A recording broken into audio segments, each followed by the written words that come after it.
Hi, this is Kim Droptiny, and I'm reading Gold Cord by Amy Carmichael.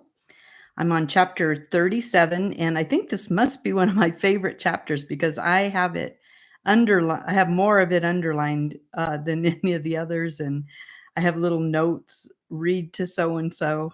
So I hope you enjoy this chapter, and here is the prelude to chapter 37. The verse which you want more than any other, in which you had better make your whole Bible for the present, is that wonderful passage in Deuteronomy.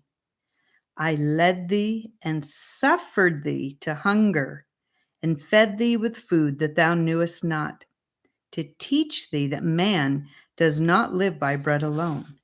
No, not by what you and I think a necessary of life, that without which we cannot live, love, success, fulfilled desire, but by everything that proceedeth out of the mouth of the Most High, whether that word be failure or success, love or heart hunger, uselessness or abounding labor, by that does man live. Our life is distinctly a supernatural life, and we are always longing for a natural life. And God has let us go hungry of the natural life in order that we may enter into the supernatural and our wish be taken up into His. Elise Hopkins. And the biblical references for that quote were from Deuteronomy 8:3 and Matthew 4:4. And next, a poem. Again, every time I read a poem and I don't say who it's by, I'm just about positive it's an Amy Carmichael poem. Thou art the Lord who slept upon the pillow. Thou art the Lord who soothed the furious sea. What matter beating wind and tossing billow, if only we are in the boat with thee? Hold us in quiet through the age-long minute, while thou art silent and the wind is shrill.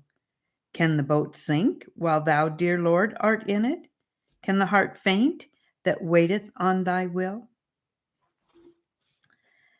Chapter 37, The Only One Whom We Know There. On July 6, 1925, we resigned our connection with the societies to which several of us had belonged. This did not affect our ways of working, but it came to us as a new call to faith, because some of our friends at home could not see that we were right to do so.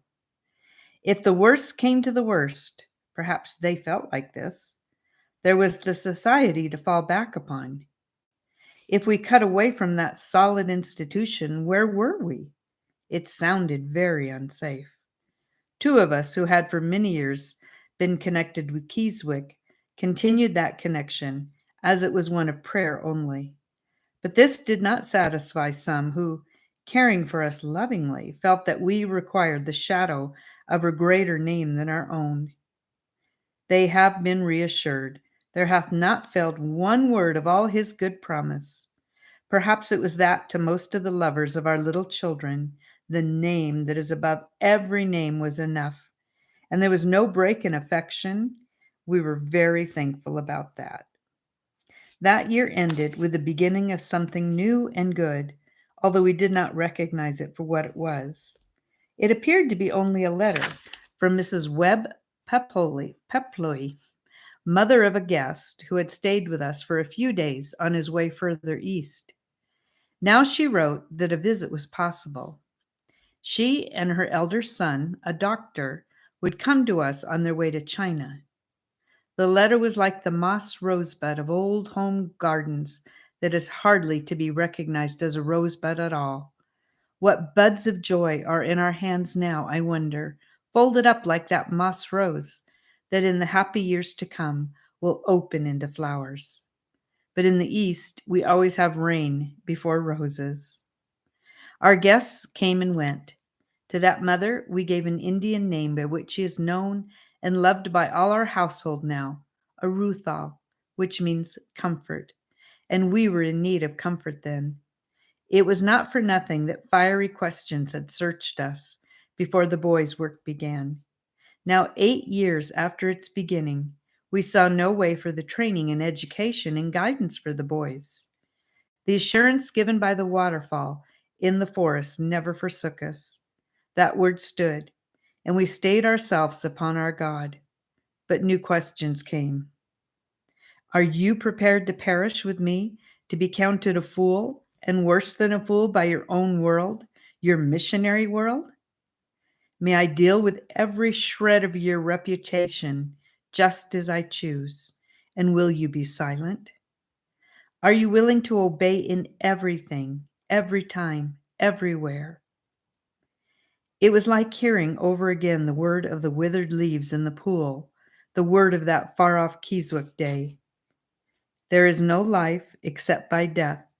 There is no vision but by faith.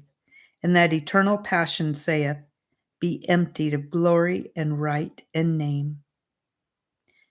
There were months, especially towards the end of this period, after our new friends had gone, when we could not see our way at all.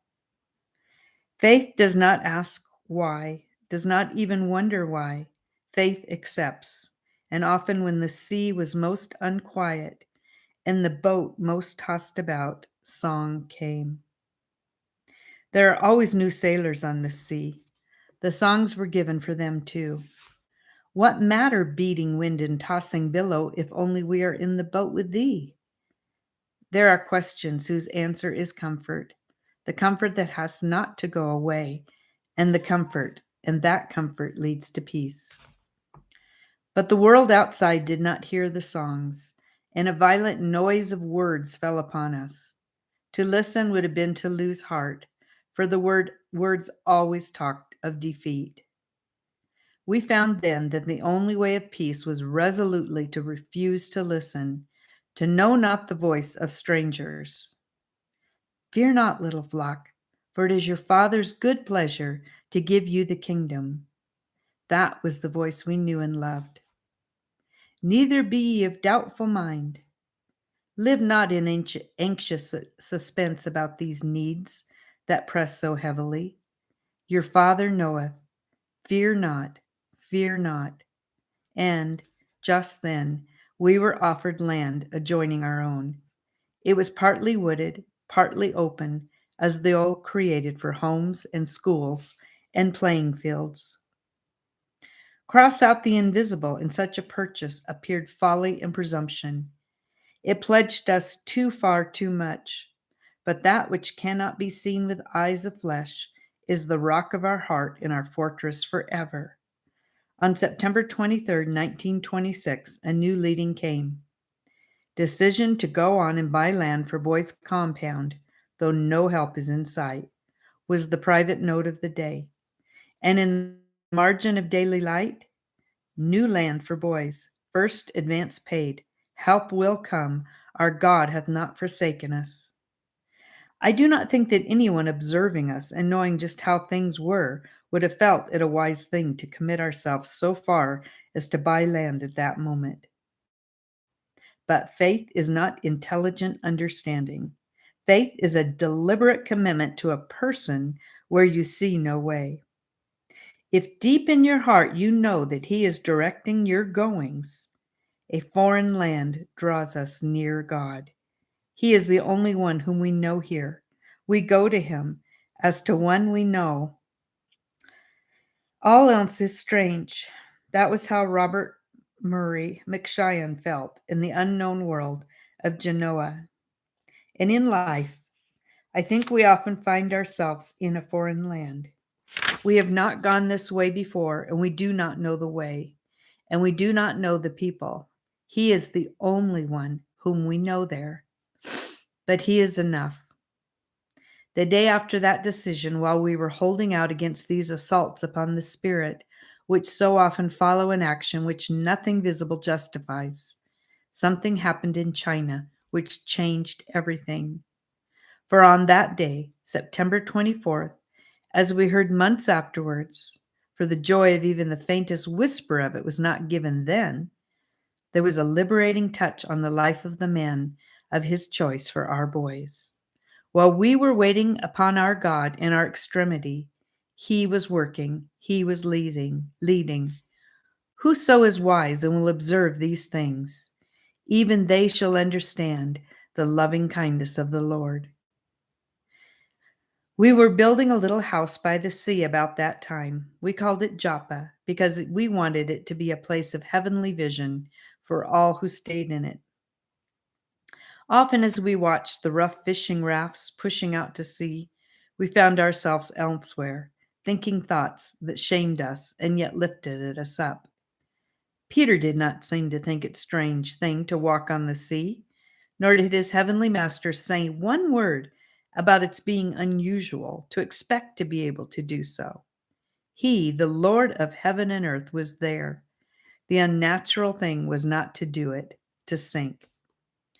But a time came when we were spent out. We had to make a pause for united prayer. Things were crowding so upon us, and we were in such inward distress about the great need of the boys that nothing short of such a day would meet the case. It was difficult to arrange for it, but the hand of our God was upon us. Seek ye my face, he was saying to us, and our hearts were answering, Thy face, Lord, I will seek. We had no revelation of his purpose that day. Next day, things were as they had been, and yet somehow there was a difference.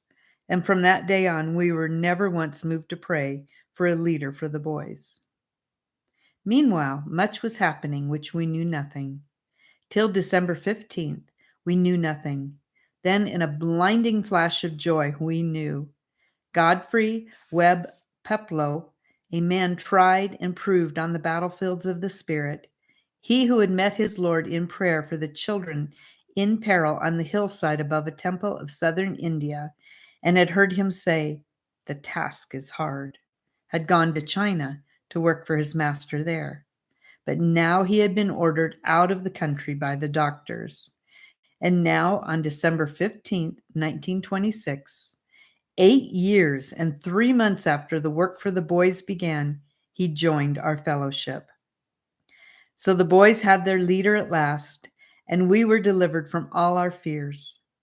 That night, when we went to bed after a full day, for the marriage of a lotus bud had been one of its incidents, our hearts singing with relief and thanksgiving because of the comfort that filled them, we found this in Daily Light, that little book of isolated texts that are so often strangely related to the circumstances of its readers.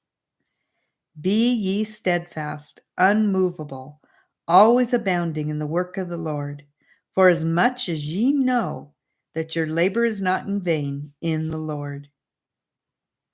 It was in gentle, generous, patient ways like this that we learn not to fear any strange land.